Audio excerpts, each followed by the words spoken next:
आप सबके अंदर विराजमान परमपिता को मेरा प्रणाम।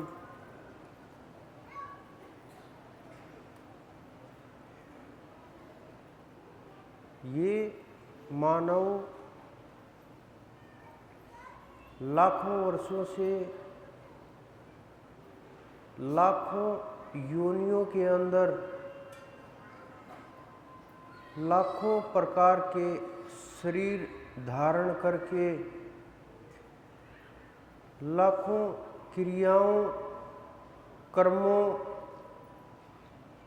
प्रकृतियों, ब्रह्मांडों के अंदर से गुजर करके यात्रा करके मानव शरीर तक पहुंचा। मानव शरीर तक पहुंच करके अगर मात्र हम संसार के अंदर, जीवन के अंदर, भय के अंदर, निंद्रा के अंदर, आलस के अंदर, विचारों के अंदर, मन के अंदर अगर हम खोए रहे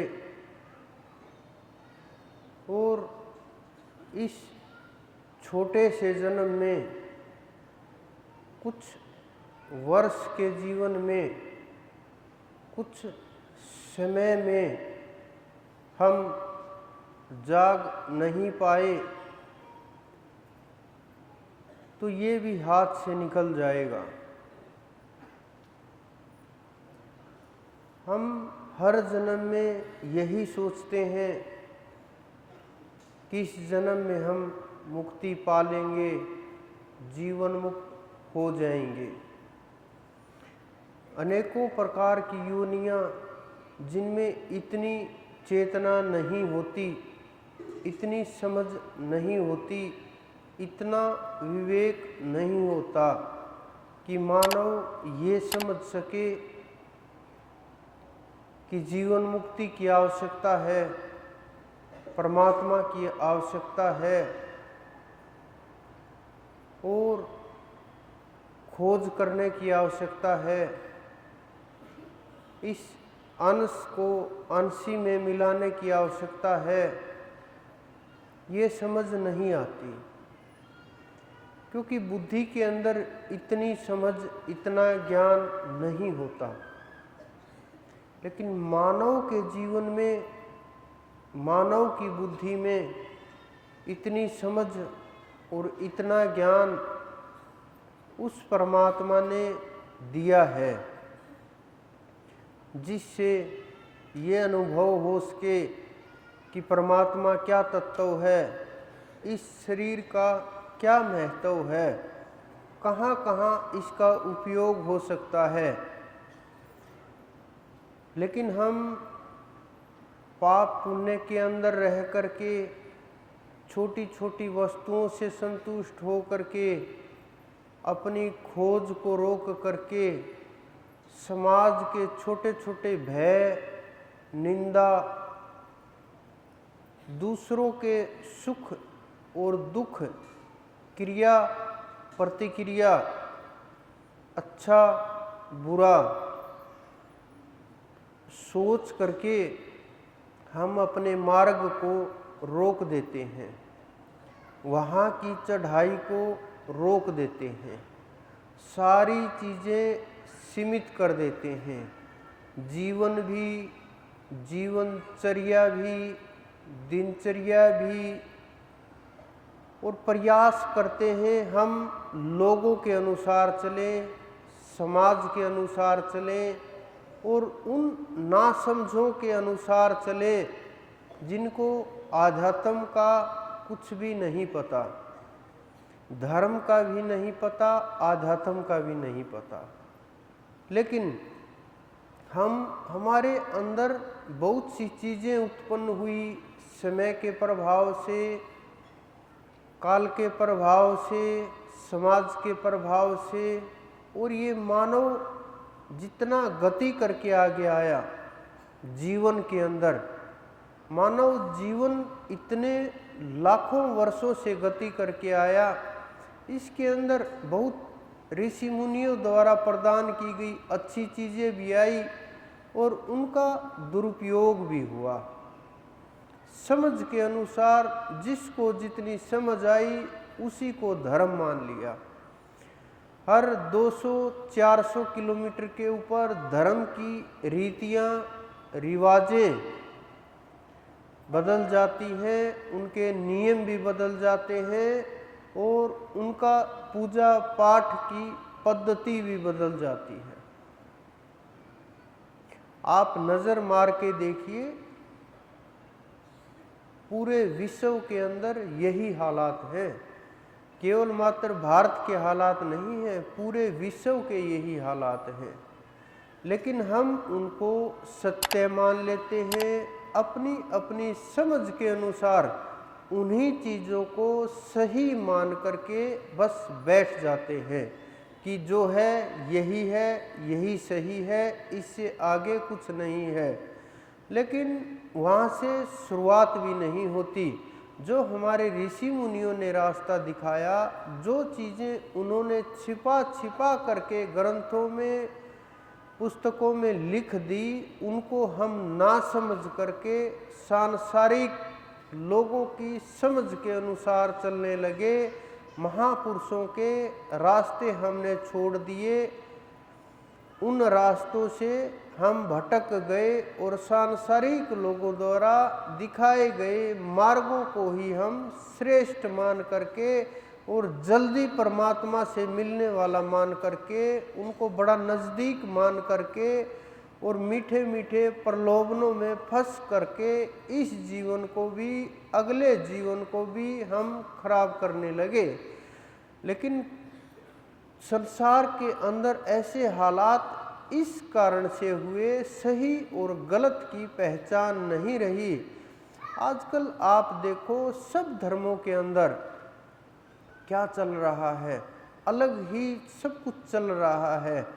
हमारे अंदर ये देखो कि हमें संसार के अंदर मैं जो देखता हूँ कि ज्ञानी किसी को नहीं चाहिए, ज्ञानी परमात्मा भी नहीं चाहिए किसी को, ज्ञान देने वाला परमात्मा नहीं चाहिए। क्योंकि जितने भी लोग हैं, जितने भी प्रयास करते हैं, सबको बाल रूप में ही चाहिए। चाहे राम हो, चाहे कृष्ण हो, चाहे देवी हो, माँ शक्ति हो, आदि शक्ति हो, चाहे हनुमान जी हो, सबको बाल रूप में ही चाहिए।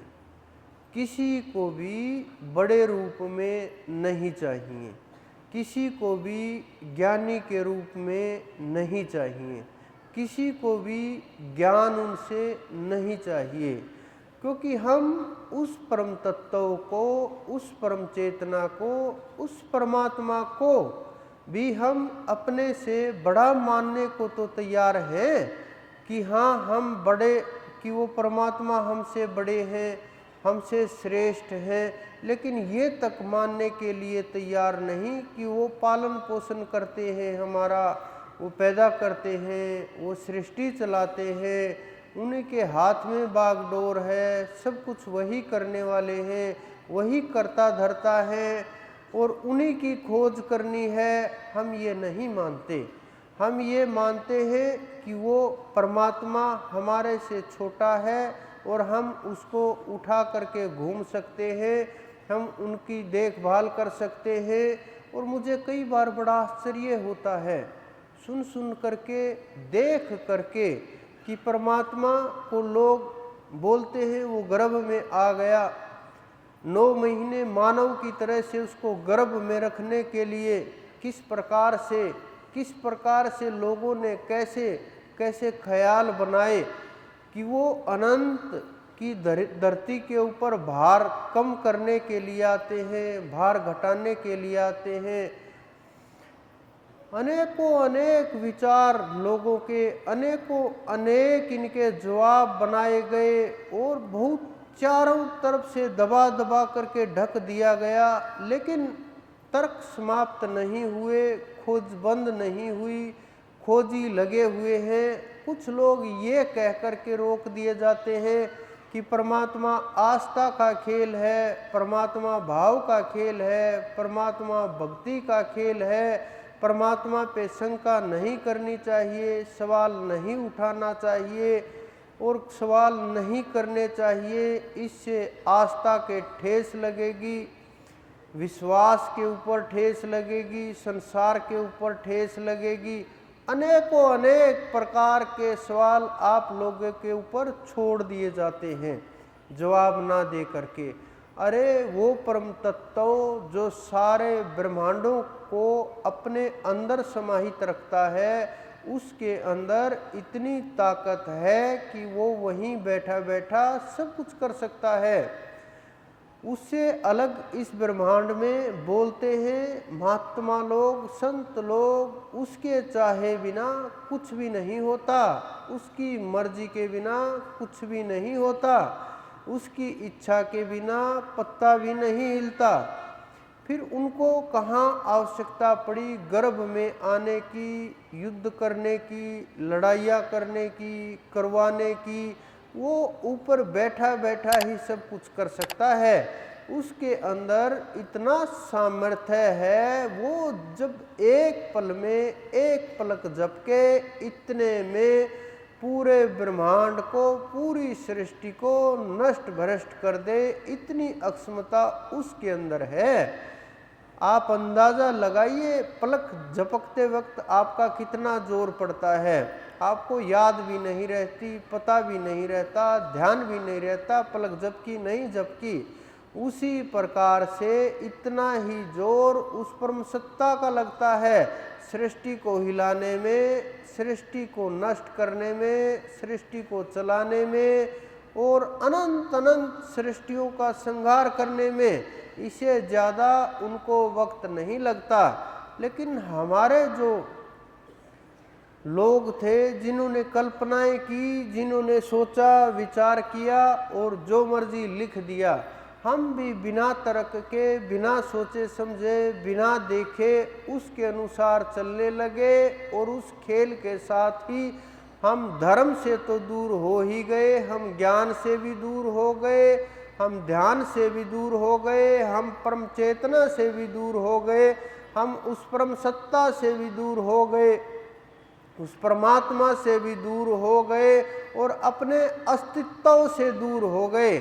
और जब मानव अपने अस्तित्व से दूर जाएगा तो ही मानव वहीं फंस करके, वहीं अटक करके, गुमराह हो करके वहीं घूमता रहेगा।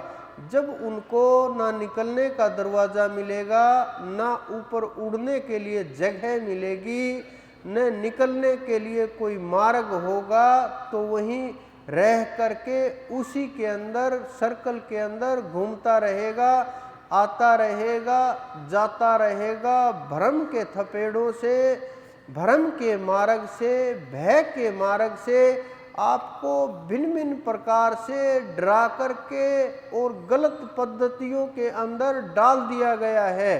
और उनको समझने के लिए बहुत समय लग जाता है। तब तक इतना लंबा मानव का जीवन नहीं है जितना लोग भटकाने वाले हैं।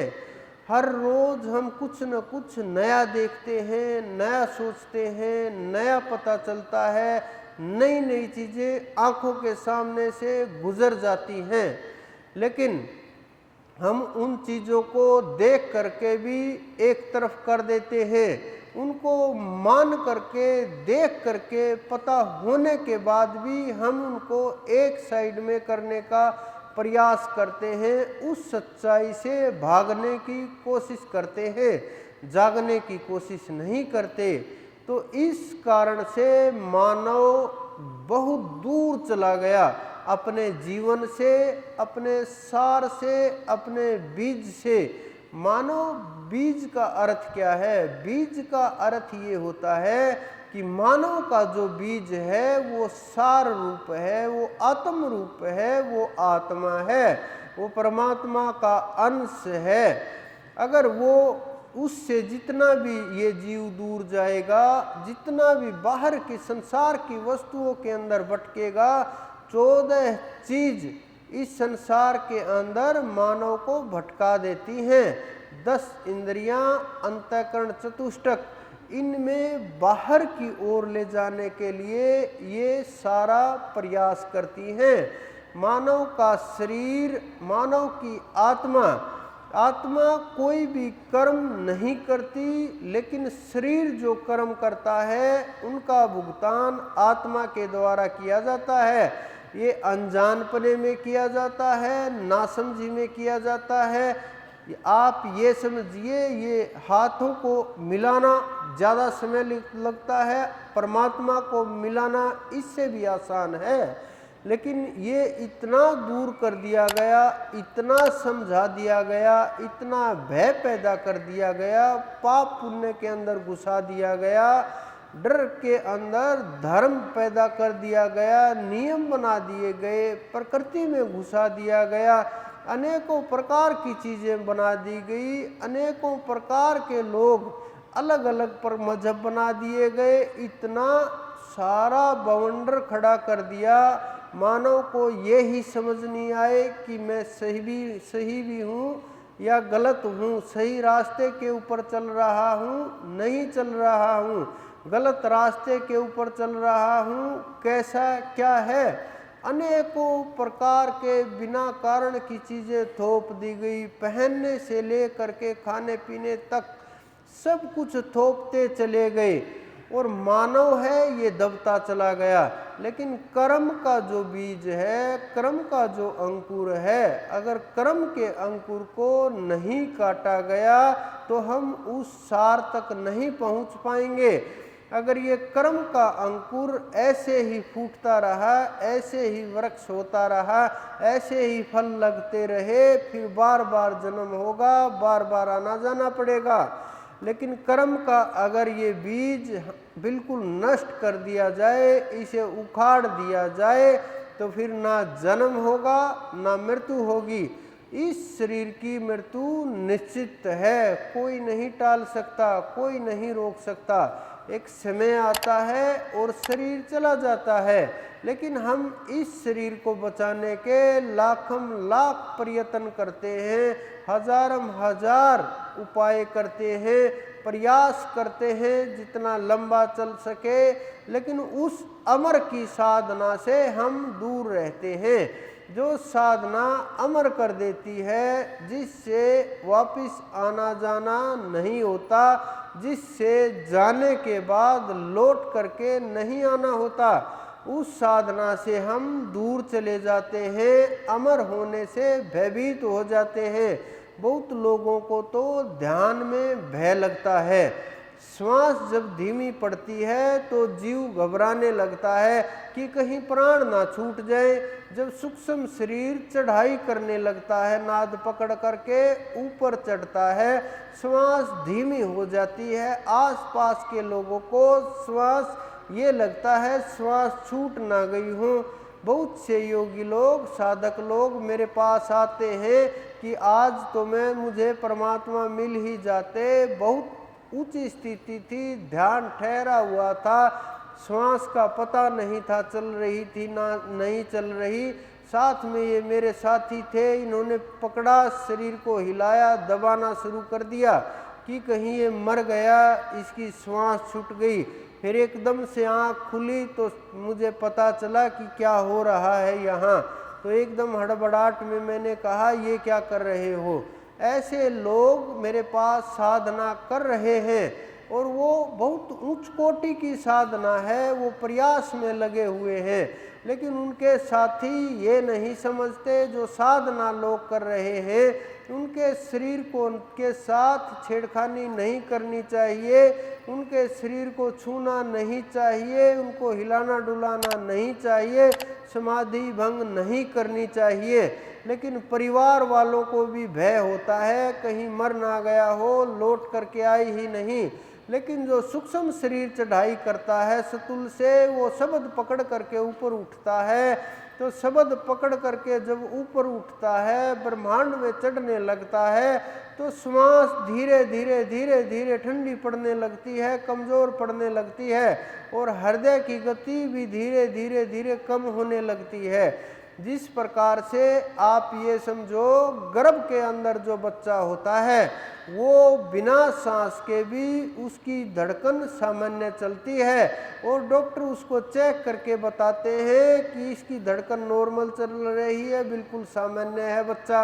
वो सांस को चेक नहीं करते, बच्चे की सांस चल रही है नहीं चल रही, बच्चे के फेफड़े काम कर रहे हैं नहीं कर रहे, वो हृदय की गति को पकड़ करके आपको वो रिपोर्ट सौंपते हैं।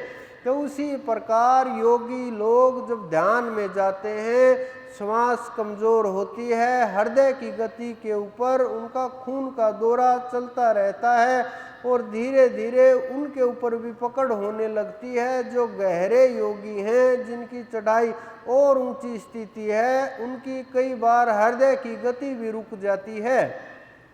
ये योगियों की स्थितियां हैं, ये ज्ञानियों की स्थितियां हैं, जिनसे हम भाग रहे हैं संसार की तरफ, और इनसे दूर भाग रहे हैं, क्योंकि इनमें मृत्यु का भय भी होगा, डरना भी होगा, ध्यान भी करना होगा, ऊपर अनेकों अनेक प्रकार की चीज़ें भी दिखाई देंगी, लड़ना भी पड़ेगा, वहाँ उस परम तत्व तक चढ़ना भी पड़ेगा, समर्पण भी करना पड़ेगा, गुरु का हाथ भी पकड़ना पड़ेगा, क्योंकि गुरु के हाथ पकड़े बगैर आपको वहाँ तक नहीं चढ़ाई हो सकती। लेकिन बहुत लोग एक ही दुविधा में रहते हैं, नाम पकड़े या रूप पकड़े, नाम को पकड़े या प्रकाश को देखें। इसी दुविधा के अंदर बहुत सा समय निकल गया, बहुत लंबा समय निकल गया, 5-5, 7-7 वर्ष निकल गए कि पहले रूप पकड़े नाम पकड़े, कि पहले प्रकाश को देखें शब्द को देखें, शब्द पकड़े नाम छूट जाता है, नाम को पकड़े तो ध्यान छूट जाता है, रूप छूट जाता है। किसको पकड़ना चाहिए, किसको छोड़ना चाहिए, इसी द्वंद्व में बैठे बैठे अंदर ही बुद्धि के अंदर विचारों की लड़ाई चलती रहती है, अंदर ही खेल चलता रहता है, अपने वजूद के साथ लड़ते रहते हैं, ध्यान के साथ लड़ते रहते हैं, बुद्धि के साथ मन और बुद्धि की आपस में तर्कशीलता चलती रहती है, अपने आप ही प्रश्न उठते हैं, अपने आप ही जवाब आते हैं, ना कोई जवाब देने वाला है, ना कोई समझाने वाला, ना समझने वाला। और जो मैं ये चीज़ें बोल रहा हूँ, ये आप जब ध्यान से सोचोगे, सुनोगे, बार बार इसको अनुभव करोगे, बार बार इसके ऊपर प्रयास करोगे, तो आपको ये चीज़ें खुद में अनुभव होने लगेंगी, खुद पता चलने लगेगा कि आप कहाँ अटके हुए हो, किस पॉइंट के ऊपर फंसे हुए हो, कैसे मार्ग खुलेगा, कैसे चढ़ाई होगी।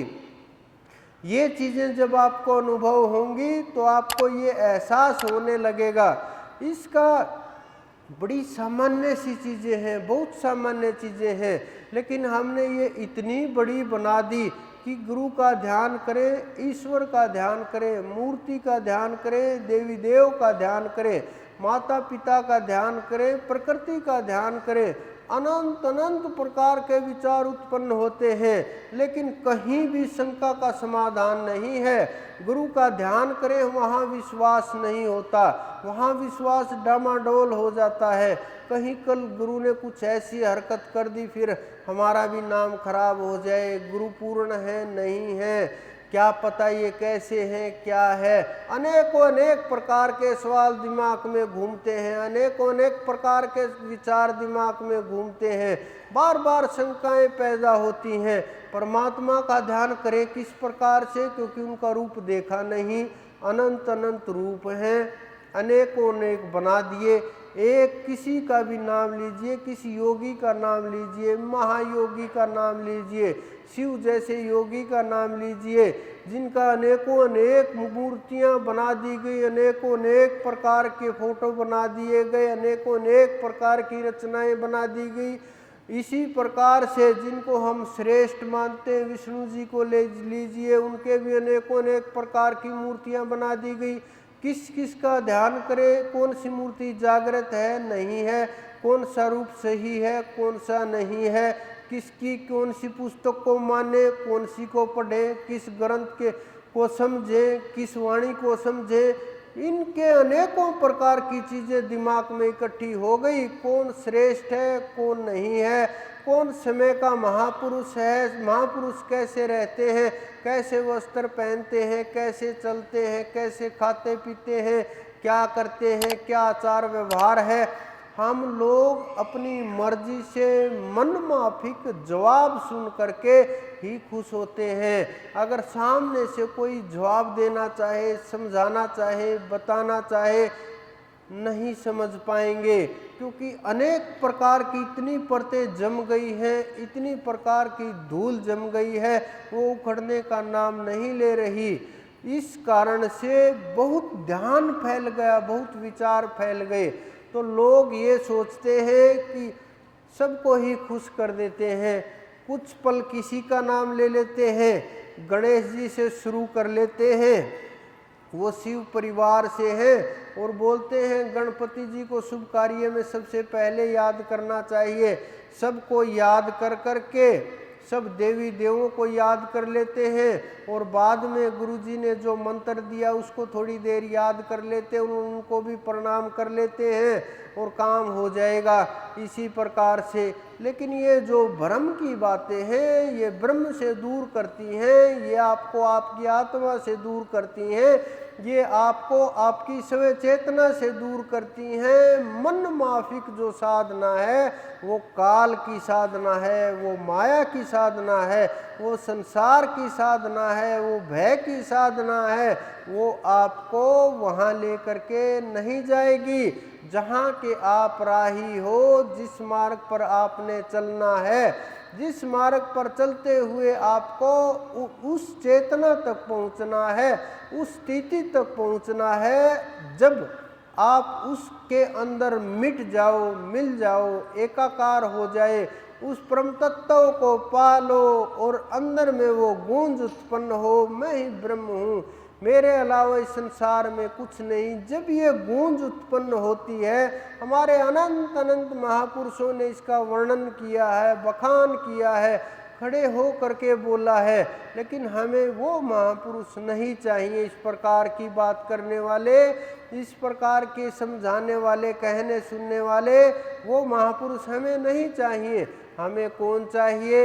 हमें तो गोद लिए हुए खिलाने वाला, ना बोलने वाला, जिसने कुछ नहीं बोला, कुछ नहीं समझाया, कोई शिक्षा नहीं दी, कुछ उसकी तरफ ध्यान देने की आवश्यकता नहीं। मन माफिक उसको खिलाना पिलाना हो जाए, मन माफिक सारा उसके साथ व्यवहार हो जाए, उस चीज़ों को हम श्रेष्ठ मानने लगते हैं। लेकिन जो गीता के कृष्ण हैं, हम उनकी ओर ध्यान नहीं देते। जिन्होंने ज्ञान का इतना श्रेष्ठ वर्णन किया है, उस महायोगी ने, उस पुरुष ने, उस महापुरुष ने, परम पुरुष ने, उस जागी हुई आत्मा ने, उस श्रेष्ठ ने जो वर्णन किया है गीता के अंदर, एक एक शब्द इतना गहराई से बोला है, अगर आप उसको खोजोगे आपकी आत्मा में उतर जाएगा, आपके अंदर में उतर जाएगा। जितना आप खोजोगे उतना ही उसको और गहरा पाओगे और अंदर में पाओगे, और उसके अनुसार अपने जीवन को अंदर में उतारते चले जाओगे।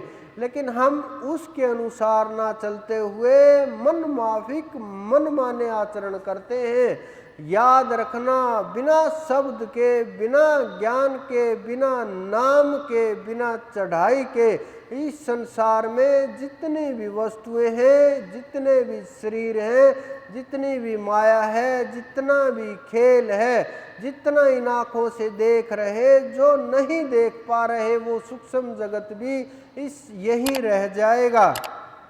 आपको अकेले ही जाना पड़ेगा। उस समय नाम ही आपके साथी होंगे और गुरु ही आपके साथी होंगे। नाम और रूप में द्वंद्व करने की आवश्यकता नहीं है, लड़ने की आवश्यकता नहीं है। आप किसी एक को पकड़ लीजिए, दूसरा अपने आप प्रकट हो जाएगा। जब आप नाम को पकड़ोगे, रूप अपने आप प्रकट हो जाएगा, और रूप को पकड़ोगे, नाम अपने आप चलने लगेगा, शब्द अपने आप उठने लगेगा, शब्द की चढ़ाई शुरू हो जाएगी, प्रकाश अपने आप आ जाएगा। एक को पकड़ो, दूसरा अपने आप आ जाएगा। जिस प्रकार से आप किसी भी नाम को पुकारो, वो व्यक्ति आ जाता है, उसका रूप अपने आप सामने बन जाता है। उसी प्रकार से अगर वो व्यक्ति सामने हो तो ना भी लोगे तो उसका रूप आपके सामने रहेगा, और नाम लोगे तो वो स्वयं बोलेगा। तो उसी प्रकार से हमें ये समझना है, नाम और रूप दो वस्तुएं नहीं है, एक ही वस्तु है, एक ही चीज है, जिससे आपकी चढ़ाई होगी, जिससे आपको मार्ग मिलेगा, जिससे आप वहाँ तक पहुँच पाएंगे, सार तत्व को पहचान पाएंगे। और उसके बिना ये जीवन भी अधूरा है, मार्ग भी अधूरे हैं, चढ़ाई भी अधूरी है, संसार भी अधूरा है। और उसके बिना भटकना और जीवन में ऐसे ही आना, ऐसे ही चले जाना। सबसे पहले आप उस परम तत्व को प्राप्त कर लो। उसको प्राप्त करने के बाद खोना पाना, कुछ भी आना जाना, मिलना मिलाना, कुछ भी शेष नहीं रहता। फिर आप अपने जीवन को अपने अनुसार भी चला सकते हो, रह भी सकते हो, आप ध्यान भी कर सकते हो, सब कुछ कर सकते हो। लेकिन हमने तो भगवान को ही नहीं बख्शा, भगवान को भी गर्भ में रख दिया, इसी प्रकार से मानव की तरह से पैदा कर दिया, मानव की तरह से पालन पोषण कर दिया, माता पिता बना दिए उनके, और उसी प्रकार से शिक्षक बना दिए, उसी प्रकार से रास्ता दिखाने वाले बना दिए, उसी प्रकार से समझाने वाले बना दिए। सब कुछ मानव की तरह से ही उनका कर दिया। लान पैदा होने से लेकर के, पैदा होना तो छोड़ो, उससे पहले की जो क्रियाएं थी, संबंध से लेकर के और मृत्यु तक, सब कुछ हमने मानव की तरह से ही बना दी। उनको क्या आवश्यकता है किसी भी प्रकार से शादी करने की, कुछ और करने की, भोग विलास में पड़ने की, विषय वासनाओं में उलझने की और संसारी कर्म करने की? अरे वो तो अलग ही ताकत है, वो तो वो तेज सत्ता है, वो तो वो परम सत्ता है, वहाँ रहते हुए भी सब कुछ कर सकती है। आप ये समझो, अगर वो वहाँ रहते हुए कुछ नहीं कर सकते तो यहाँ रहते हुए भी वो कुछ नहीं कर पाएंगे। लेकिन हमारी समझ अलग है। हम थोड़ा, हो सकता है आपको ये चीज़ें बुरी लगती हों, अच्छी ना लगती हों, लेकिन मेरे गुरु ने मुझे यही सिखाया है और मैं अपने गुरु के दिखाए मार्ग पर ही चलता हूँ। उनसे बाहर ना कभी जाता, ना बाहर जाने की सोचता, ना बाहर जाने का विचार पैदा होता, न और ना ही मेरे हिसाब से वो बाहर मुझे जाने देंगे, क्योंकि मेरे ऊपर उनका अधिकार है। गुरु के जो गुरु होता है ना, वो परमात्मा द्वारा भेजा गया मार्ग का भेदी होता है और जीवों के ऊपर उसका अधिकार होता है। कितना अधिकार होता है? वो कर्मों का अधिकार होता है। और ये समझो, वो भेजे हुए दूत होते हैं उस परमात्मा के, वो आवाज लगाते हैं जीवों के अंदर, वो अंदर से जगाते हैं, वो संसार में आवाज लगाते हैं, आवाज दे दे करके जीवों को बुलाते हैं और बुला करके उन्हें पवित्र करके, साफ सफाई करके, नहला धुला करके, कर्म का कीच साफ करके वो उस द्वार तक ले करके जाते हैं जिस दरबार में जाना होता है। जिस वो सम्राटों के सम्राट हैं, उस सम्राटों के सम्राट तक ले करके जाते हैं।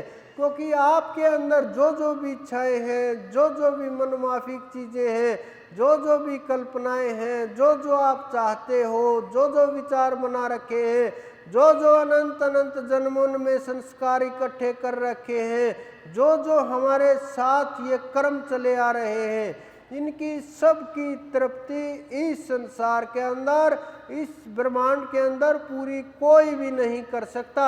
चाहे मानव हो, चाहे देव हो, चाहे संसारी हो, चाहे गृहस्थी हो, चाहे सन्यासी हो, चाहे वानप्रस्थी हो, चाहे गुरु हो, नहीं कर सकते।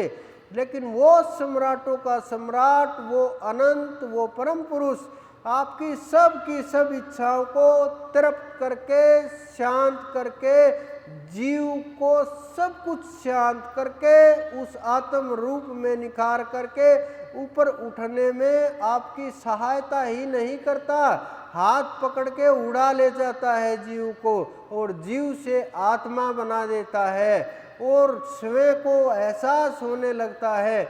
जिस प्रकार से जीव के अंदर कोई भी आप देखो, लोग कोई धर्मशाला बनाए, अस्पताल बनाए, मंदिर बनवाए, उसको लोग धार्मिक कहने लगते हैं, अरे ये तो बड़ा धार्मिक है। जिस प्रकार से लोग साधना करते हैं कि साधना कर रहे हैं तो उसे साधु आत्मा कहने लगते हैं। कुछ लोग पाप कर्म करते हैं, हत्याएं करते हैं, परेशान करते हैं, लोगों को दुखी करते हैं, बुरे कर्म करते हैं, उनको लोग पापात्मा कहते हैं। जो लोग पुण्य के कार्य करते हैं, लोगों का सहयोग करते हैं, जीवों का सहयोग करते हैं, अच्छे अच्छे कर्म करते हैं, उनको लोग पुण्यात्मा कहते हैं। जो लोग इनसे श्रेष्ठ होते हैं, जो बहुत पुण्य करते हैं, साधना कर्म करते हैं और उस मार्ग पर चलते हैं, जिनको प्राप्ति की आस उम्मीद होती है, सब बुरे कर्मों से उठ जाते हैं, उनको लोग महात्मा कहते हैं। और जो लोग स्वयं की खोज कर लेते हैं कि उन्होंने पा लिया, जैसे श्री राम ने, श्री कृष्ण जी ने, ऐसी अनेकों आत्माएं हैं, नानक जी ने, धन्ना ने, दादू ने, कबीर ने, वाल्मीकि जी ने, अनेकों अनेक आत्माएं हैं जिनके उदाहरण इस संसार के अंदर हैं। जिन्होंने उसको पा लिया उनको लोग परमात्मा मान करके पूजा करते हैं। एक मानव की ही ये गति है कि मानव कहाँ से उठ करके कहाँ तक चला जाता है। आप वाल्मीकि जी का चरित्र पढ़ना, कभी उनकी लिखी हुई रामायण पढ़ना या उनके बारे में खोजना कि वो किस प्रकार से उन्होंने अपने जीवन को कहाँ से उठा करके और कहाँ तक वो ले गए कि उन्होंने भगवान की उपाधि तक प्राप्त कर ली, कितनी ऊंची स्थिति हो गई उनकी, कहाँ से उठे वो। लेकिन इस संसार के अंदर कोई ऐसा जीव नहीं है जो उठना चाहे उठ ना सके, कोई ऐसा जीव नहीं जो पाना चाहे पा ना सके, लेकिन उसके अंदर उसकी भूख होनी चाहिए, उसको पाने के लिए प्यास होनी चाहिए, उसको पाने के लिए अंदर में इतनी उम्मीद, इतनी इच्छा शक्ति, दृढ़ संकल्प होना चाहिए कि चाहे शरीर खत्म हो, जीव खत्म हो, परिवार खत्म हो, संसार चाहे कुछ भी, सब कुछ चला जाए, मुझे वो चाहिए तो चाहिए, क्योंकि उसकी कोई कीमत नहीं होती। क्योंकि संसारिक वस्तुओं की कीमत होती है, पारस की भी कीमत लगा देते हैं लोग, स्वर्ण की भी कीमत लगा देते हैं, हीरे लाल की भी कीमत लगा देते हैं, लेकिन मानव की सांसों के आगे सब चीज़ों की कीमत 2 कौड़ी की होती है, क्योंकि वो दोबारा से नहीं मिलते। और उस परम तत्व के आगे सांसों की कीमत भी 2 कौड़ी की होती है। उनको सब कुछ सर्वस्व भेंट कर दिया जाए, उनकी शरण में समर्पण हो जाए कि मेरा मुझ में कुछ नहीं। जब ये होने लगेगा, अंदर में बातें उठने लगेंगी, सांसारिक कर्मों से ऊपर उठने लगेंगे, सांसारिक विचारों से ऊपर उठने लगेंगे, सांसारिक इच्छाओं से ऊपर उठने लगेंगे, सांसारिक चीज़ों को देख देख करके समझने लगेंगे और उनमें रहते हुए भी उनमें लिप्त नहीं होंगे। संसार में रहते हुए भी संसार को समझ नहीं आएगा कि ये जागे हुए लोग हैं, सोए हुए लोग हैं, कैसे लोग हैं, क्या अंदर में चल रहा है, क्या बाहर में चल रहा है। अगर आप कहीं बाहर जा कर के माला फेरोगे तो पता चल जाएगा कि ये कोई साधक होगा, माला फेर रहा है।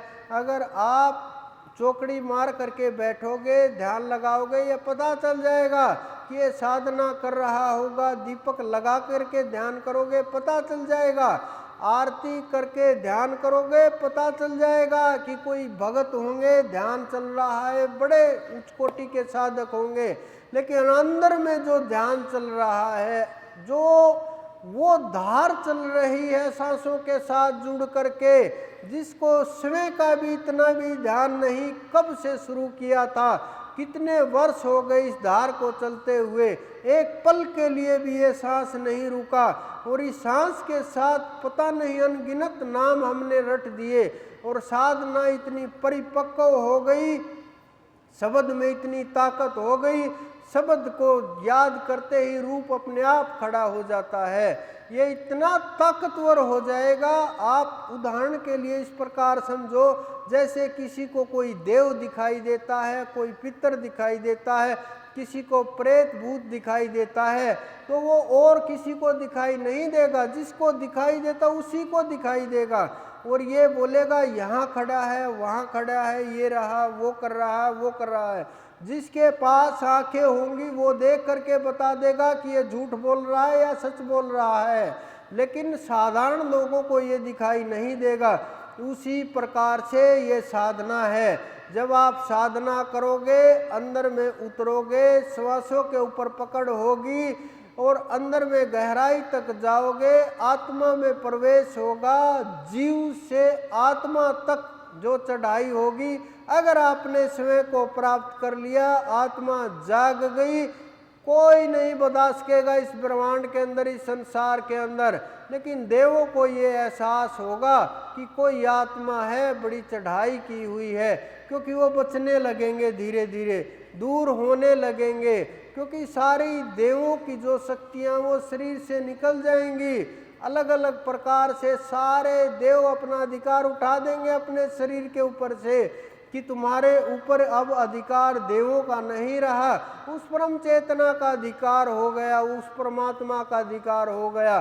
तब फाइल आपकी धर्मराज यमराज के पास नहीं होगी, स्वर्ग के देवता के पास नहीं होगी, वो फाइल चली जाएगी उस परम तत्व के पास, उस परम चेतना के पास। आपका सीधा संबंध उसी के साथ होगा, कर्म का खेल भी उसी के साथ होगा, अच्छा बुरा भी उसी के अनुसार होगा, आपका जीवन भी उसी के अनुसार चलेगा, आपका सब कुछ उसी के अनुसार चलेगा, आपकी सांसें भी उसी के अनुसार चलेंगी, आपकी भक्ति भी उसी के अनुसार चलेगी, आपका ज्ञान भी उसी के अनुसार चलेगा, आपका संसार भी उसी के अनुसार चलेगा।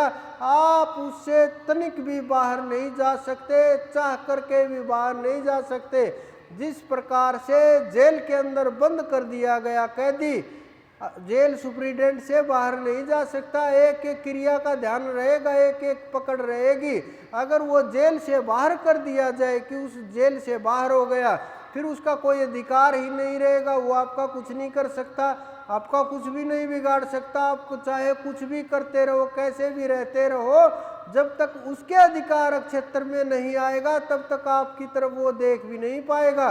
उसी प्रकार से काल और माया का ये जाल है, ये संसार का जो जाल है, इससे एक बार अगर आप निकल गए, अगर इस जाल को तोड़ करके इससे ऊपर उठ गए, तो धर्मराज से फाइल निकाल ली जाएगी और उसके पास कोई रिकॉर्ड नहीं बचेगा। कुछ करो कुछ नहीं करो, सजा का अधिकार नहीं होगा, कुछ भी नहीं बिगाड़ पाएगा। लेकिन हम लोग तो स्वर्ग जाना तो चाहते हैं, लेकिन मरकर नहीं जाना चाहते, कि मरेंगे स्वर्ग में जा करके तो बड़ा दुख होगा, बड़ा कष्ट होगा। कि अगर चले गए, मर गए तो बात अलग है, लेकिन अगर जिंदा जी पहुंच जाए ना, बिना दर्द हुए, बिना शरीर छोड़े, बिना कष्ट के, बिना परेशानी के, बिना कुछ भी भजन किए, बिना स्मरण किए, बिना पुण्य किए, बस पहुंच जाएं, ऐसे कैसे उड़े और पहुंच जाएं। क्योंकि बहुत लोग ये समझते हैं, पांडवों के बारे में बड़ी मिथ्या भ्रम है कि वो स्वर्ग चले गए, सह शरीर चले गए, तो लोग कल्पनाएं करते रहते हैं। मुझे बद्रीनाथ के अंदर कुछ लोग मिले, मैंने कहा कहाँ जा रहे हो? कि ऐसे ही जा रहे हैं हम घूमने के लिए। मैंने कहा वहाँ क्या मिलेगा? कि वहाँ अगर सीढ़ी मिल गई तो हम सीधे स्वर्ग में ही चढ़ जाएंगे। वहाँ चढ़ने के लिए भी सीढ़ियों की आवश्यकता है, वहाँ चढ़ने के लिए भी पैड़ियों की आवश्यकता है, और इस शरीर को उठा करके वहाँ भी ले जाएंगे, हम छोड़ेंगे नहीं। चाहे कोई रोगी शरीर हो, बूढ़ा शरीर हो, जवान शरीर हो, बच्चा शरीर हो, स्त्री का शरीर हो, पुरुष का शरीर हो, हम उठा करके ऐसे के ऐसे उसको स्वर्ग में लेकर के जाना चाहते हैं। ये न्याय उचित बात नहीं है, ये तर्क संगत बात नहीं है। ये जो स्थिति है उस परम चेतना की, उसके अनुसार चलने वाली बात नहीं है, ये प्रकृति के अनुसार चलने वाली बात नहीं है, ये उस परम चेतना के बनाए नियम के अनुसार नहीं है। क्योंकि आप मर करके स्वर्ग जा पाओगे और इस शरीर को छोड़ करके स्वर्ग जा पाओगे। ये मर करके इसलिए शब्द का उपयोग किया मैंने, क्योंकि जब आप ध्यान के अंदर जाते हो, समाधि को भी मृत अवस्था ही योगियों ने माना है कि समाधि में जो चले गए वो मरे हुए के ही समान हो गए, क्योंकि वहाँ श्वास भी रुक जाती है बहुत बार, कई बार सांस गहरी हो जाती है, अनुभव नहीं होता, धड़कन बंद हो जाती है, खून का दौर रुक जाता है। डॉक्टर भी ये बोल देते हैं कि इसका शरीर छूट गया, शरीर मृत हो गया। सब जांच पड़ताल परख के बाद वो श्वासों को छोड़ता है, वापिस शरीर का खून का सर्कुलेशन चलने लगता है और काम फिर शुरू कर देता है शरीर। इसी प्रकार से अगर आप सोचते रहे, कल्पना में खोए रहे कि बस युधिष्ठिर जी के साथ एक कुत्ता चला गया, बाकी कोई पांडव यहाँ पड़ा, कोई यहाँ पड़ा, कोई यहाँ पड़ा, वो निशानियाँ बनी हुई हैं। जब आप जा करके देखोगे कि वो यहाँ गिरे, वो यहाँ गिरे, वो यहाँ गिरे, कि वो चला गया, मैं भी साथ होता तो हाथ पकड़ के चला जाता, बड़ा पीछे रह गया। ये तरीका नहीं है वहाँ जाने का। ये भ्रम में फंसे हुए लोग हैं, जिनके सारथी स्वयं श्री कृष्ण हैं, जिनके ज्ञानदाता स्वयं श्री कृष्ण हैं, जिनको नर के रूप में जाना जाता है कि ये नर थे और वो नारायण थे। इतनी श्रेष्ठ ऊंची आत्मा, इतनी श्रेष्ठ ऊंची चढ़ाई, जिनके साथी स्वयं इतने जागृत महापुरुष हैं, ब्रह्मांड आज भी उनके आगे पानी भरता है। कितनी ताकत होगी उनके अंदर, कितने योगियों के ईश्वर वो, जिन्होंने इतना तेज प्राप्त किया अपने अंदर कि सारे ब्रह्मांड को हिला करके रख दिया। वो चाहे कितनी भी ताकत लेकर के आए हों उस परम सत्ता से, लेकिन वो कुछ न कुछ लेकर के आए, जागे हुए महापुरुष, और वो भी उनके साथी वो नर के रूप में। क्या मात्र वो स्वर्ग तक रह जाएंगे? क्या मात्र वो स्वर्ग नरक में फंस करके रह जाएंगे? वो स्वर्ग में तो आप उदाहरण पढ़ोगे, इंद्र तो उनके सामने आते जाते रहते थे, देवताओं के साथ तो उनके पहले से ही संबंध थे, फिर उनको क्यों रोकते?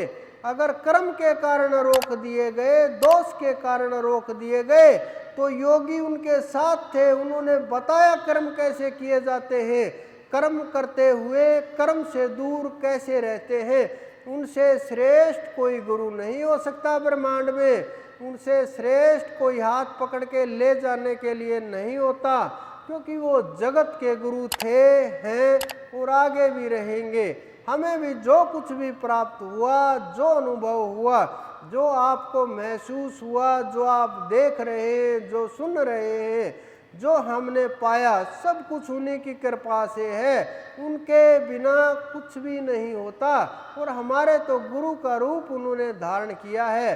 तो वो जब गुरु रूप में आते हैं तो गुरु से श्रेष्ठ इस ब्रह्मांड में कोई नहीं होता। लेकिन जब बात परम तत्व की आती है, जब बात उस श्रेष्ठ, उस अनंत की आती है, तो उनकी छवि थोड़ी फीकी लगने लगती है, और उनको संसार अपने मन अनुसार, जो उन्होंने पात्र पैदा किए, मन अनुसार लिखा, मन अनुसार चला, मन अनुसार कहा, लोगों ने वहाँ बहुत सी भ्रांतियाँ पैदा हुई, बहुत से अनेकों अनेक प्रकार के विकार पैदा हुए, अनेकों अनेक प्रकार की सांसारिक वस्तुएं पैदा हुई, और मानव के अनुसार सारी चीज़ें ढालते गए।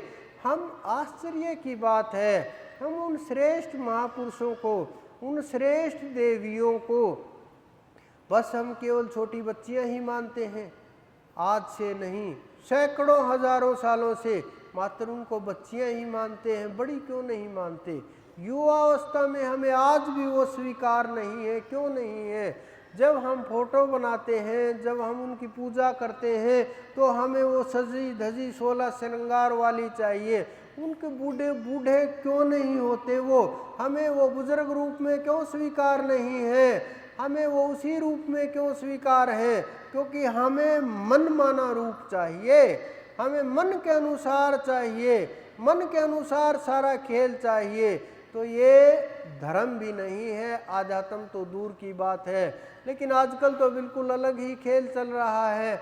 मैं देखता हूँ संसार के अंदर ऐसा कोई स्थान ही नहीं बचा जहाँ हत्याएं नहीं हो रही हों। मैंने बड़ी नज़दीक से सारी चीज़ें देखी हैं। कोई देवी देवताओं के नाम के ऊपर जीवों की हत्या कर रहा है, मंदिरों में काटे जा रहे हैं जीव, हत्याएं करके, बलि दे दे करके, गर्दनें पकड़ पकड़ के तलवारों से काटे जा रहे हैं, उनके जीवा के लगाते हैं खून। किस प्रकार से क्या खेल चल रहा है ये? क्या ये धर्म है? ये मात्र यहाँ ही नहीं है, गुरुद्वारों में जा करके देखिए आप। एक गुरुद्वारे के अंदर मैंने देखा ऐसे बकरे को काटा, गर्दन उठाई, पात्र में ले करके गए, तलवार से छुआ, सारे हथियारों को खून लगाया। क्या ये धर्म है? मुसलमानों में आप देखिए, ऐसे एकदम से झटके से काटा और जीव को चढ़ा दिया। आप किस दुनिया में जी रहे हैं? क्या ये धर्म है? ये धर्म नहीं है, ये धर्म के नाम के ऊपर खेल चल रहा है। जितने भी हमारे संत महात्मा हुए, जिन्होंने जिसके नाम के ऊपर ये सारे धर्म मजहब चले, उनके अंदर क्या इतनी ही दया थी? क्या उनके घरों में हत्याएं हो रही है?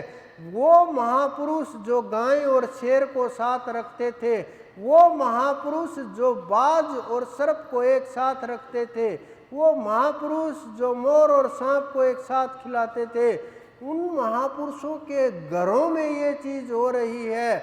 और हम ये मानते हैं कि हम ये जीवन मुक्त हो जाएंगे, हम वहाँ से उठ जाएंगे। हम धर्म के ऊपर चल रहे हैं, हम ज्ञान के ऊपर चल रहे हैं। हम बस वस्त्रों को प्रणाम करने लगे, हम बस वस्त्रों को देख करके साधु मान लेते हैं, हम बस केशों को मान करके उनको तपस्वी मान लेते हैं। तुलसीदास ने तो बड़ा गहरा बोला है, बहुत गहरा, जाके नखरु जटा विशाला सोई तापस कली काला, कि जिसके बड़े बड़े नख होंगे, बड़े बड़े केश होंगी, जटाएं होंगी, कलयुग में वही तपस्वी कहलाएंगे, उन्हीं को श्रेष्ठ माना जाएगा, उन्हीं जैसा आचरण किया जाएगा। इतने क्रूरता हृदय के अंदर है, हृदय निर्मल नहीं है, हृदय पवित्र नहीं है, हृदय कोमल नहीं है, हाथ तक नहीं कांपते हत्या करते हुए, हाथ तक बिल्कुल भी नहीं। ऐसे ही मानव का दुश्मन हो गया। कहाँ हो गए? जहाँ वह मूर्तियाँ बनी हुई हैं, जहाँ पूजा की जाती है, वहाँ हत्याएं हो रही हैं। क्या बीतेगी उन महापुरुषों के ऊपर जिन्होंने मोक्ष का मार्ग दिखाया, जिन्होंने मुक्ति का मार्ग दिखाया? क्या सोचते होंगे आज वो महापुरुष? क्या मैंने इसीलिए ज्ञान का प्रकाश किया? क्या मैंने यही सिखाया है संगत को? क्या मैंने यही सिखाया है? क्या मैंने यही उपदेश किया है? क्या इसी के लिए मैं इस संसार के अंदर गया था कि हमारे नाम के ऊपर ही ये खेल शुरू हो जाए, हमारे नाम के ऊपर ही सारी क्रियाएं हो जाए? मैंने देखा, एक बार मैं वैष्णो देवी के ऊपर गया हुआ था, वहाँ शराब चढ़ाई जाती है, ऐसे भोग लगाया जाता है शराब का। आपने भी बहुत जगह देखा होगा, शराब का भोग लगाया जाता है। क्या देवी देवों को, हमारे देवी देव इतने नीचे आ गए कि उन्हें शराब की इच्छा होती है? क्या हमारे देवी देव इतने, ऐसा कैसे हो सकता है? मानव ने अपनी इच्छा अनुसार उनका भोजन तय कर दिया, मानव ने अपनी सुविधा अनुसार उनको भोजन देना शुरू कर दिया, मानव ने अपने भोजन के अनुसार उनको भोजन बना दिया। कि ये मुझे अच्छा लगता है, इनको भी अच्छा लगता होगा, मुझे ये ठीक खाने में अच्छा व्यंजन है, इनको भी अच्छा लगेगा। लेकिन वो ये भूल गए, वो लोग इस खान पान से दूर रहते हैं, अलग ही प्रकार का उनका सब कुछ होता है। वो चेतन सत्ताएं भूख और आपके भोजन की प्यासी नहीं है कि आप कुछ खिलाओगे पिलाओगे तो ही वो तृप्त होंगी। वो तो परम तत्व तृप्त ही रहता है, वो भूखा नहीं होता। अगर वहाँ भी भूख है फिर आप किस दौड़ में भाग रहे हो?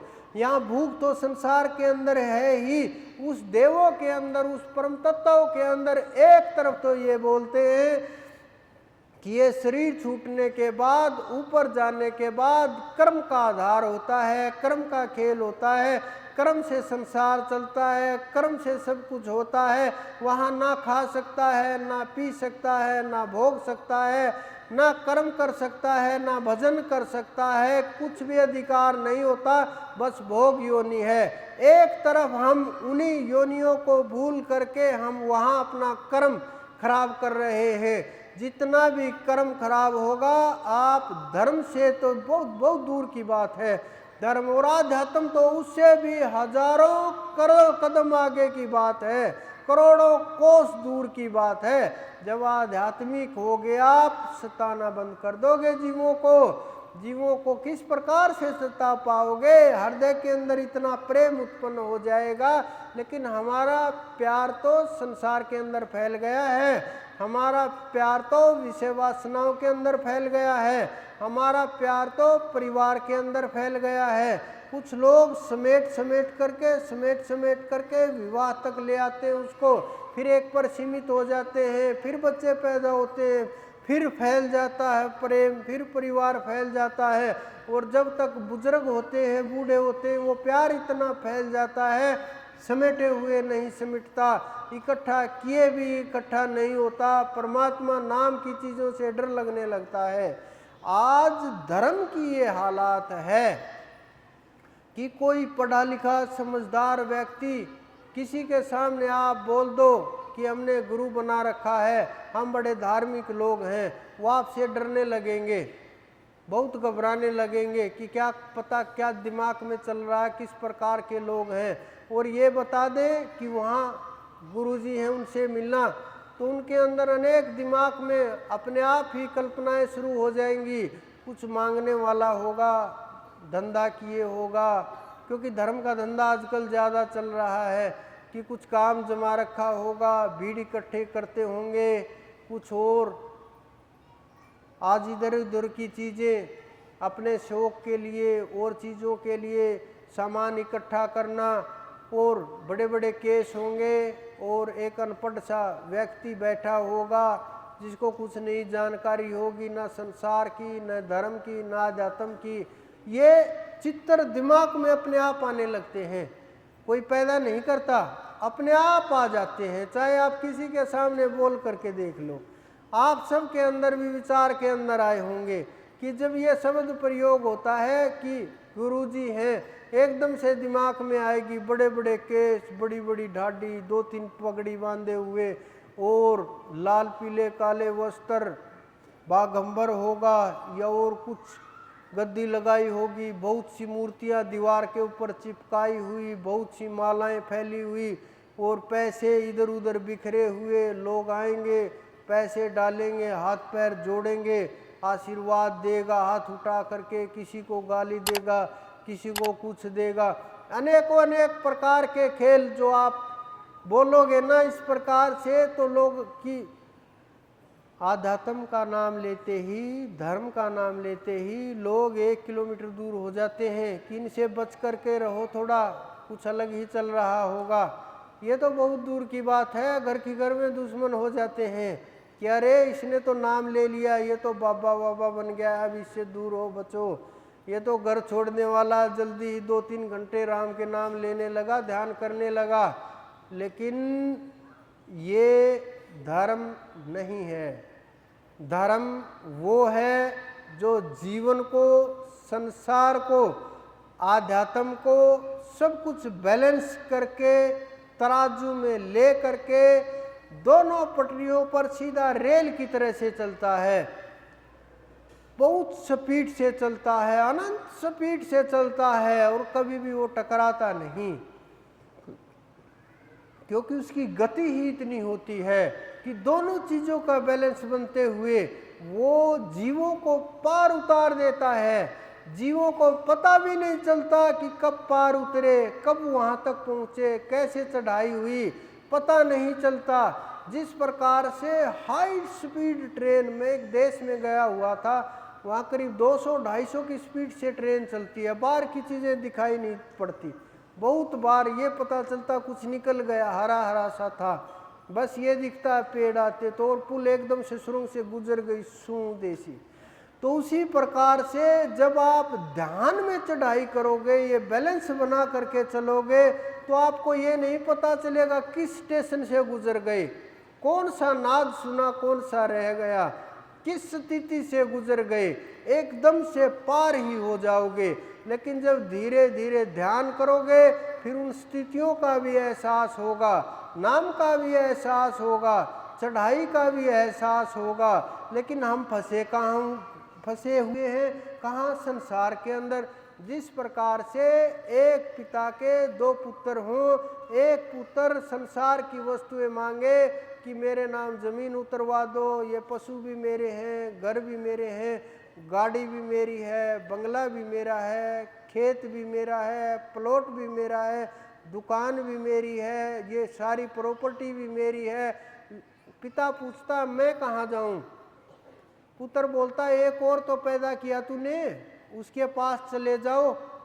और दूसरा कोई शरीफ होता है, वो बोलता है कि हाँ मुझे कुछ नहीं चाहिए, आप बस मेरे पास आ जाओ, मैं सेवा करना चाहता हूँ। बस इतना सा फर्क है आध्यात्म में कि आध्यात्मिक व्यक्ति को कुछ भी नहीं चाहिए, वो संतुष्ट होता है, जो परमात्मा ने दिया उसमें संतुष्ट है। वो बोलता है मुझे कुछ नहीं चाहिए, मुझे बस आप चाहिए, दूसरा कुछ भी नहीं चाहिए। लेकिन जो संसारिक होता है उसको संसार की सब वस्तुएं चाहिए, उसको पता है कि सब कुछ छूट जाएगा, भागदौड़ मची हुई है, जो देखना है देख लो, जो पाना है पालो, खाना है खा लो, करना है कर लो, सारा सब कुछ निपटा लो, और सारा सब कुछ निपटा करके समेट करके एक दिन निकल जाना है। कोई संसार के अंदर नहीं रुकेगा। लेकिन इस ज्ञान के बिना, नाम के बिना, कमाई के बिना वहाँ कोई नहीं पूछेगा। तो वहाँ जाने से पहले आप नाम की कमाई करें और ज्ञान की कमाई करें। ज्ञान का अर्थ शब्द और बातों से नहीं होता, ये भी नहीं होता कृष्ण उस समय कैसे वस्त्र पहने थे, आज कैसे पहने हैं। ये ज्ञान और धर्म नहीं है। धर्म अलग ताकत है, धर्म पहचान है, धर्म पावर है। धर्म आपका सांसारिक ये शरीर चलाने के लिए बहुत आवश्यक है, लेकिन आध्यात्म आपकी आत्मा के लिए आवश्यक है, क्योंकि आत्मा आध्यात्म के बिना उठेगी नहीं, जागेगी नहीं, और जागे बिना चलेगी नहीं, चले बगैर पहुँचेगी नहीं, पहुँचे बगैर एकाकार नहीं होगा, एकाकार हुए बगैर जीवन मुक्त नहीं होगा। लोक लोकांतर की साधना करके, अनंत अनंत देवी देवों की साधना करके हम यही संसार में फंसे रहेंगे। लेकिन जिस प्रकार से हाथी का पैर बहुत बड़ा होता है, सारे जानवरों के पैर उनसे छोटे होते हैं, सारे जानवरों के पैर उससे छोटे होकर के उसके पैर में आ लेते हैं, कि उसकी इसी कारण से ये बोलते हैं कि हाथी के पैर में सबके पैर आ जाते हैं।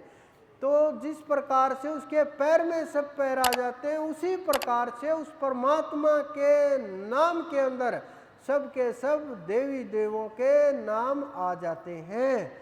और जब आप उसको रटोगे, सब के सब देवी देवता संतुष्ट हो जाएंगे, अपने आप ही सब के सब आपके ऊपर कृपा करते चले जाएंगे, आपका रास्ता खोलते चले जाएंगे। सांसारिक क्रियाएं, सांसारिक वस्तुएं कोई बड़ी बात नहीं है।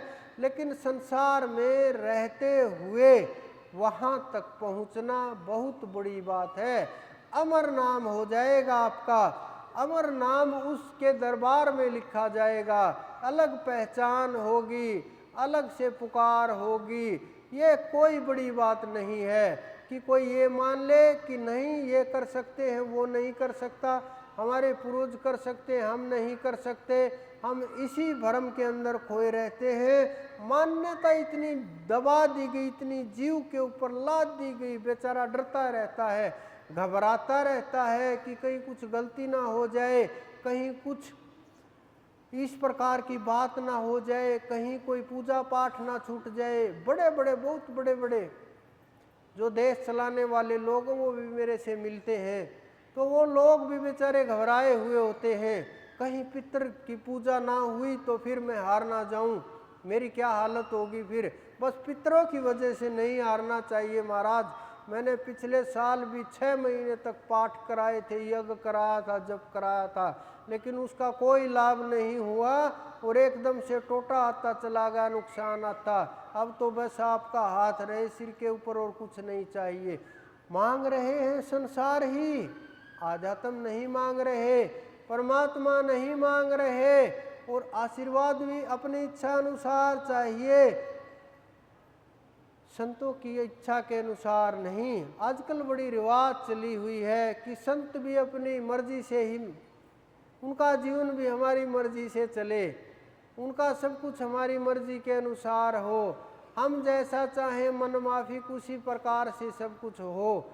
बड़े आश्चर्य आता है मुझे सोच सोच करके, देख देख करके, क्योंकि वो सुनते कम हैं, वो उसकी सुनते हैं, वो अनंत है, क्योंकि वो जानता है सब कुछ, वो परम चेतना है।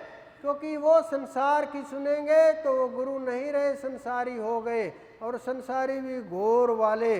लोगों के अनुसार चलना गुरु का कार्य नहीं है, गुरु के अनुसार चलना संसार का कार्य है, और ये तो हो करके ही रहता है। आज हो, 10 वर्ष बाद हो, पीछे भी हुआ है और उससे पीछे भी हुआ है।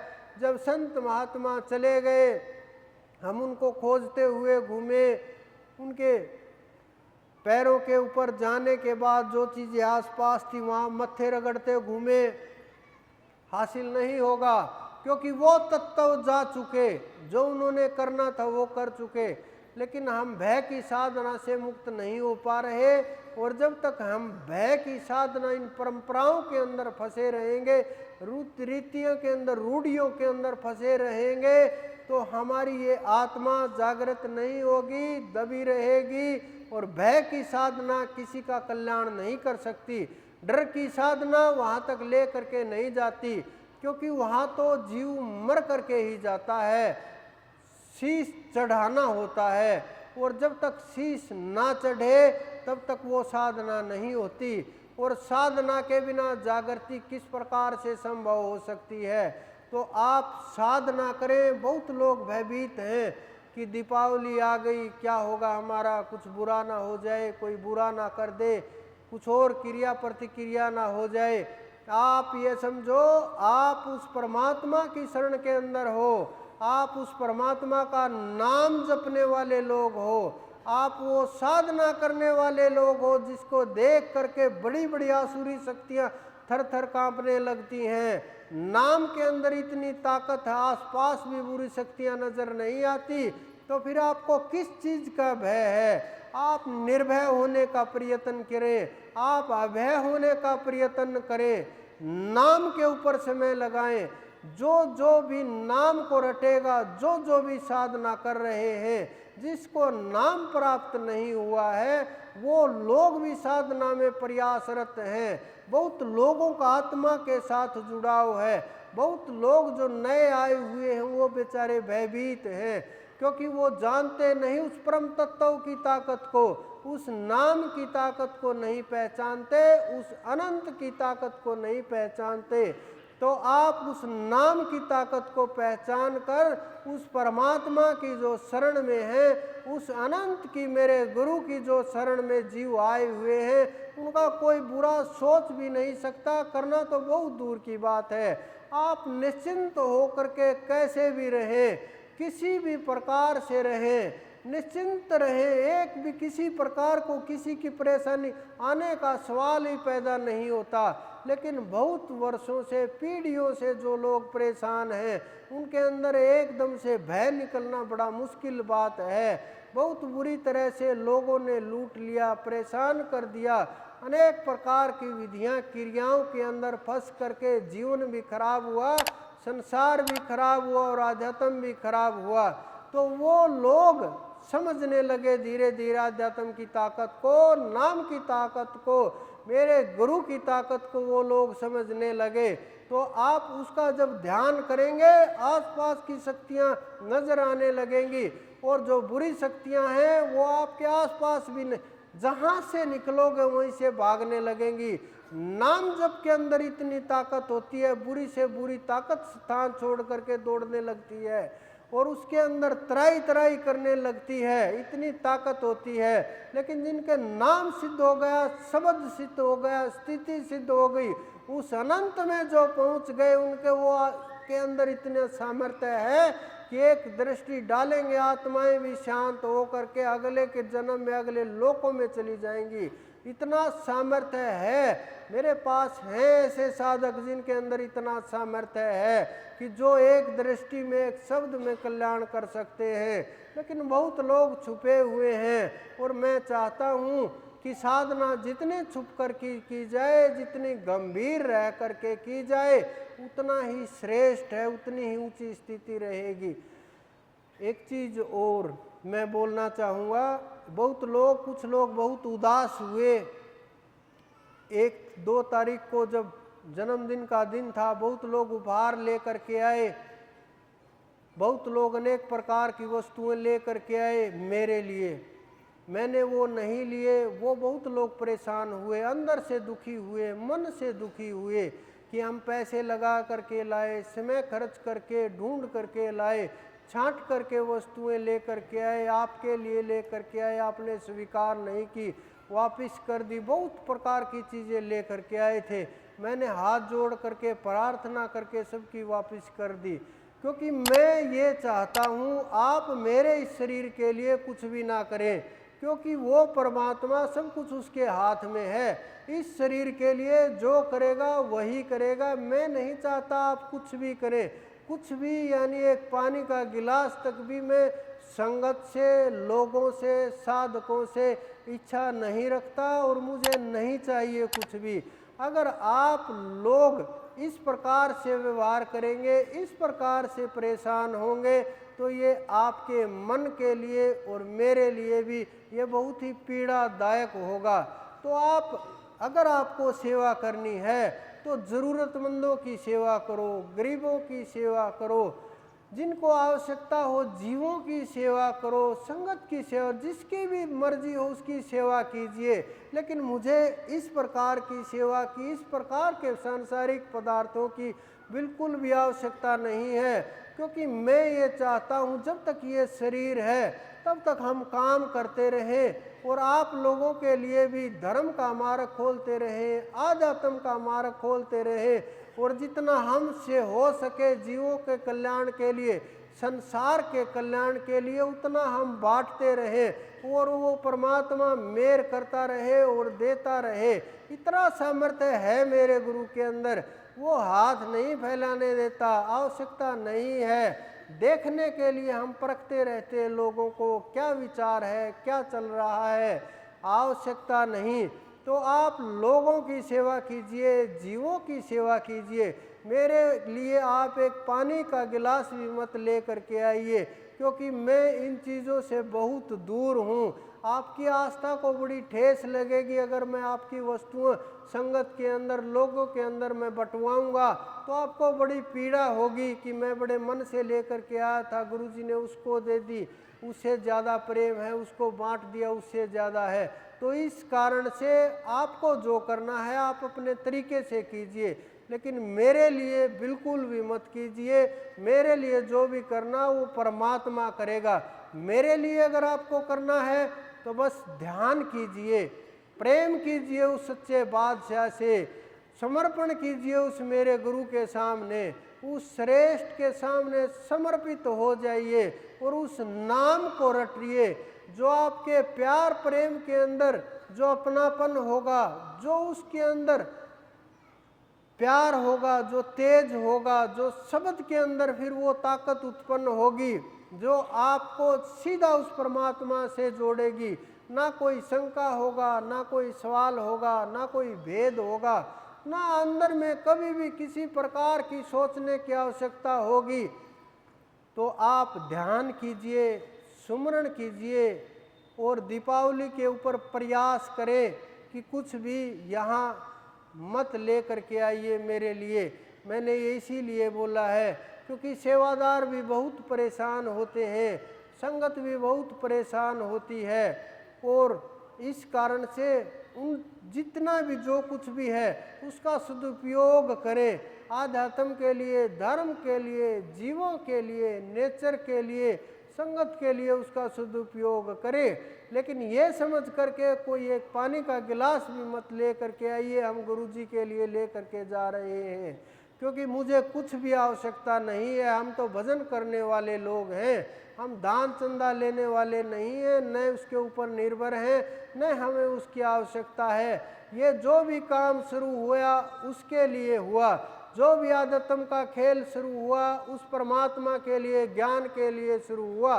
ये जगह बढ़ाने के लिए, संसार के लिए, भीड़ बढ़ाने के लिए मेरा कोई उद्देश्य नहीं है। मेरा उद्देश्य जो जितने जीव हैं मेरे पास सबका कल्याण हो, सब परमात्मा के मार्ग पर चले, ज्ञान के मार्ग पर चले। एक एक जीव के अंदर इतना सामर्थ्य उत्पन्न हो कि वो हर सवाल का अपने तर्क से जवाब दे सके, अपने ज्ञान से जवाब दे सके, अपने विवेक से जवाब दे सके, अपने चढ़ाई से ये बता सके मैंने क्या पाया है, वो बता सके मैं संसार से कितना ऊपर उठ गया हूँ।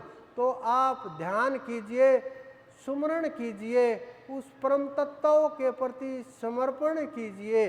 अगला प्रोग्राम पूर्णमासी को होगा 15 तारीख को, ये तो आपको पता ही है। आप सब के अंदर विराजमान परमपिता परमेश्वर उस अनंत सच्चे बादशाह को मेरा बार बार प्रणाम।